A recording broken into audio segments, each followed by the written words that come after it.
devenir propriétaire terrien, posséder son lopin de terre ou s'acheter un lot. 3 termes qui expriment l'idée qu'ont en tête de plus en plus de Québécois. Depuis 2019, l'engouement pour un nouveau retour à la terre ou l'attrait pour la campagne et les terres boisées se fait sentir de manière forte, tellement que la forte demande a fait exploser le prix des terres au Québec et partout dans le pays.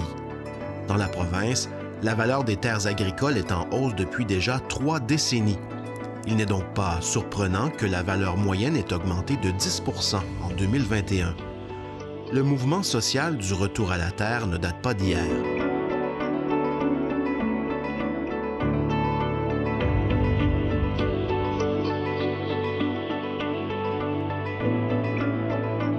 Dans l'histoire, le retour à la terre est plutôt cyclique. On en parlait dès 1930 après l'industrialisation effrénée des villes. On en parle à nouveau dans les années 70 alors que le retour à la terre est mis de l'avant par le mouvement hippie. Aujourd'hui, les plus jeunes semblent séduits par la campagne.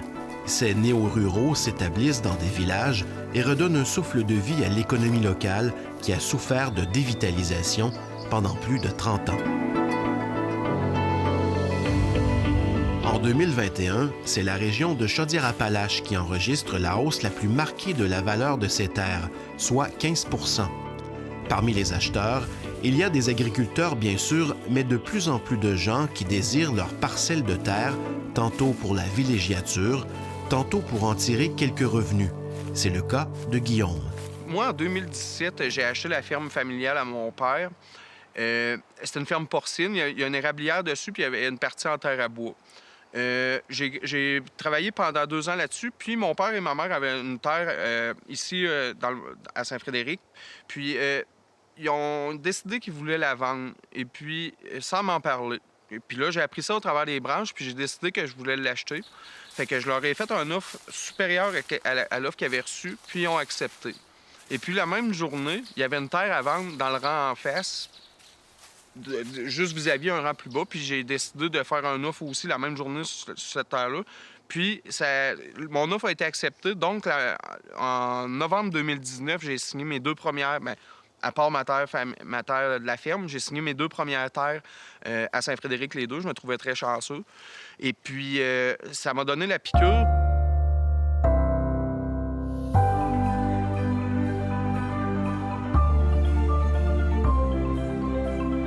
La piqûre de la terre et de ses ressources. C'est ce qui motive Guillaume qui semble avoir trouvé sa voie, sa passion et son métier. Aujourd'hui, on n'achète plus une terre seulement pour une raison. Les possibilités sont infinies pour qui sait être ouvert et curieux. Il faut par contre savoir s'y prendre dans un marché de plus en plus agressif. Il y a des régions où la valeur des lots a grimpé énormément. Chaudière-Appalaches n'y a pas échappé, la Beauce non plus, puisqu'on fait partie de Chaudière-Appalaches. Je dirais quand même que d'être éloigné de la région métropolitaine de Montréal nous préserve un peu des hausses abruptes, mais il reste qu'on le sent quand même. Il faut, par contre, jamais oublier que la terre, de façon générale, ne perd pas de valeur. Il faut s'assurer de payer le juste prix, donc de ne pas payer trop cher, mais de payer le juste prix va faire en sorte que, au bout des 20 ans, des 30 ans que je vais posséder mon lot, bien, je vais avoir comme rentabilisé tout ça. Rentabiliser une terre, ou du moins ne pas perdre d'argent avec celle-ci. C'est l'objectif de plusieurs. Guillaume, lui, a choisi d'en faire son principal revenu. Il a décidé d'acheter des terres pour y exploiter le bois. En 3 ans, il est devenu un as de l'achat de terres. Il a développé ses techniques qu'il nous explique gentiment. Premièrement, je ne me ferai pas d'amis en disant ça, mais le but, c'est d'éviter les terres qui sont annoncées par les agents d'immeubles. Parce que les agents d'immeubles sont au courant des marchés.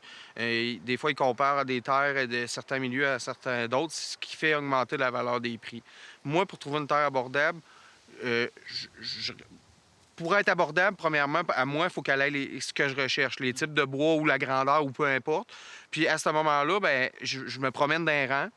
je vois des terres qui peuvent potentiellement m'intéresser. Puis là, le soir, quand chez nous, je vais sur mon ordinateur, je vais sur le site Géocentralis ou GoAzimuth. Ça, c'est les évaluations foncières des MRC. Là. Tu as accès au lot, tu vois c'est qui le propriétaire, puis tu vois c'est qui la valeur. Fait que là, moi, suite à ça, bien, j'appelle le propriétaire, puis je lui demande s'il est à vendre ou pas. Des fois, en majorité, c'est non. Mais des fois, ça arrive que oui. Fait que là, c'est là que je vais marcher la terre, puis que là, après ça, je m'assois avec la personne, puis qu'on s'entend pour un prix. Des fois, on s'entendra pas pour le prix. Des fois, finalement, en allant la marcher, c'est pas ce que je recherche du tout. Je souhaite quand même une bonne vente au propriétaire, puis je ferme pas la porte. Je ferme jamais la porte sec à ça. Je dis, pour là, c'est pas ce que je recherche. Des fois, plus tard dans le futur, peut-être avec un autre que j'ai pour complémenter, ça peut être une bonne terre. Comme la terre présentement où on est, j'étais venu la marcher 3 fois. J'avais demandé l'autorisation. Le monsieur n'était pas à vendre plus que ça. Je l'ai marché, je l'ai rappelé. J'ai laissé le temps passer, puis je l'ai rappelé une fois. Puis il m'a dit, va la marcher, puis reviens-moi. Reviens-moi. Fait que là, après l'avoir marché, je l'ai appelé, on s'est entendu sur un prix. Puis c'est ça aussi, c'est très important d'offrir un prix quand même qui a de l'allure. Des offres ridicules en 2022, ça peut détruire mon nom d'acheteur de terre. Choquer les gens aussi. Choquer les gens aussi. Puis moi, ben, mon but, c'est pas d'appauvrir les gens pour m'enrichir. C'est le but, c'est que tout le monde soit du gagnant-gagnant. Donc, j'offre un bon prix pour la terre, mais je choisis une bonne terre. Une terre qui le vaut.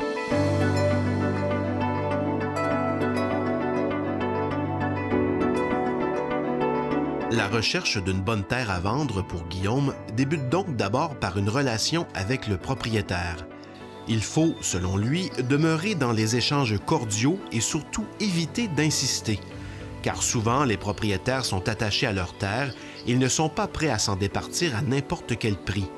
Dans ce type de transaction, il n'y a pas que l'argent qui compte. Moi, si je t'appelle pour quelque chose que t'es pas prêt, puis que je suis brusque avec toi, tu vas me fermer la porte assez rapidement. Mais si j'aborde une conversation, je te demande la première chose, si je te dérange au moment que je t'appelle, puis tu me dis non, puis qu'on commence une conversation comme ça, je m'informe un peu, pas juste de la terre à bout, je m'informe un peu, oui, c'est important de créer une genre de petite relation, que montrer qu'on n'est pas là pour leur enlever leur bien, qu'on est là pour faire une transaction profitable pour 2 personnes, puis de les rassurer là-dedans. Dernièrement, j'ai appelé un monsieur pour lui demander si sa terre était à vendre.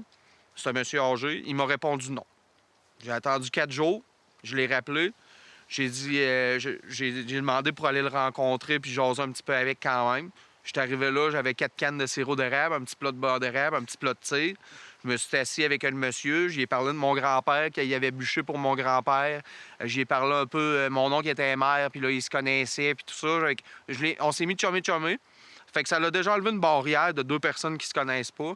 Puis j'ai demandé l'autorisation pour aller la marcher quand même. Fait que le monsieur, il a accepté. J'ai été marcher la terre. La terre fait mon affaire. J'ai retourné voir le monsieur. Finalement, il est à vendre. Il n'est pas tout à fait prêt. Fait qu'on est en pourparler. Fait que ça, dans ma banque, à moi, c'est une terre future qui va arriver. Potentielle, oui. L'Association des producteurs de boisés de la Beauce est un organisme dont la mission est de représenter, défendre et promouvoir les intérêts économiques et sociaux des propriétaires de boisés. Des dizaines d'associations du genre aident 134 000 propriétaires de l'eau à travers tout le Québec. Leurs services sont essentiels pour les propriétaires débutants. On reçoit à l'association de plus en plus de nouveaux propriétaires dont l'âge moyen est plus bas que la moyenne d'âge des propriétaires actuels et qui ont ce besoin-là d'être informés, qui viennent nous trouver puis qui nous disent qu'est-ce que je peux faire, comment je peux commencer, par quoi je commence. Alors ça, c'est un geste très important à poser, puis on invite les gens à le faire, à ne pas se gêner. C'est sûr que la pandémie, le confinement a fait en sorte que ça a gelé un peu les informations qu'on pouvait offrir aux gens, mais là, c'est repris de plus belle et c'est possible de recevoir les propriétaires, les nouveaux propriétaires au bureau à l'association pour leur expliquer comment ça fonctionne, tout ça. Mais c'est bien important de choisir une bonne terre aussi. Puis les types d'arbres, c'est important aussi de regarder parce qu'ils n'ont pas toutes la même valeur. Exemple, le cèdre, c'est un bois qui vaut quand même un bon prix. Le tremble est un arbre à éviter parce que ça n'a pas de valeur. Donc, c'est ça. C'est le type de bois m'importe beaucoup dans le choix d'une terre.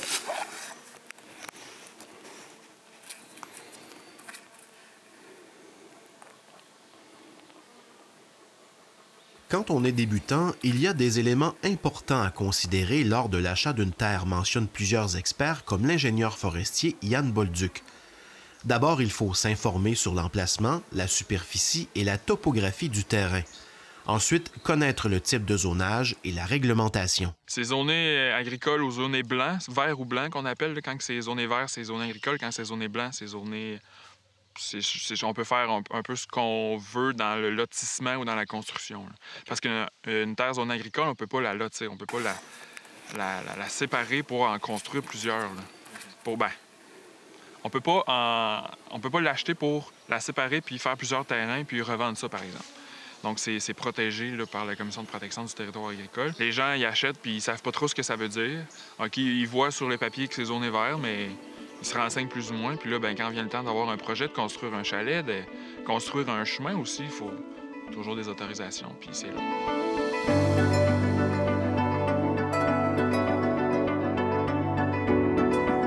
Le plus simple est d'abord de contacter la municipalité, puis la MRC, qui sauront vous renseigner sur la réglementation qui s'applique sur la terre convoitée. C'est bien beau de trouver la terre parfaite, encore faut-il savoir comment la financer.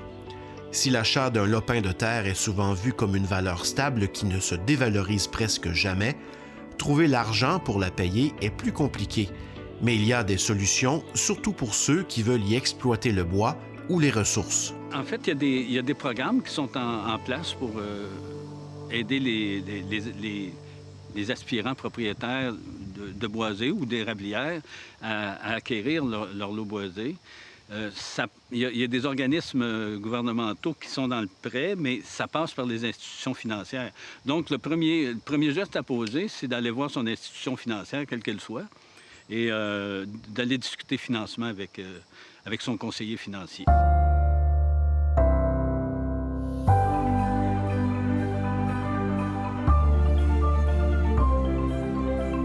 Les terres, c'est sûr que quand il y a une partie en champ, on peut la louer pour le foin. Mais on peut aussi louer nos érables pour vendre l'eau d'érable. On peut vendre l'eau ou le louer à quelqu'un qui s'occupe de l'installer puis de retirer l'eau. Mais ça ne s'arrête pas là, une terre à bois. On peut aussi la louer pour la chasse. Mais il y a beaucoup de formations qui sont données pour les terres à bois. Il y a la cueillette de champignons, qui est quand même très lucratif. Moi, je n'ai jamais fait, mais ça a l'air que des gens peuvent aller chercher quand même un revenu intéressant avec ça. J'ai suivi le cours de la culture de ginseng. Ça, c'est plus dans les érablières. Puis ça, je me suis pas encore lancé là-dedans, mais c'est quelque chose qu'apparemment c'est très payant. Au bout de 10 ans, si c'est bien fait puis il y a bien pris, c'est quelque chose qui peut être très, très payant. C'est ce qu'on appelle une deuxième culture. Parce que vous savez, la culture principale va être l'érablière. Mais en dessous de votre érablière, vous allez avoir du ginseng. C'est ce qu'on appelle un revenu, mettons, d'appoint. C'est comme l'immobilier, je pense que c'est très solide. C'est vraiment un investissement qui vaut la peine d'être fait. Justement, les propriétaires qui ont des terres depuis plusieurs années ont fait un peu de mine d'or, si je peux dire ça comme ça. Là. Le prix des terres a presque doublé dans les 10 dernières années. C'est très en demande, puis il y a peu d'offres, donc ça augmente les prix. Là. Ouais. Donc, c'est plus difficile pour les acheteurs en ce moment. C'est un marché de vendeurs, exactement.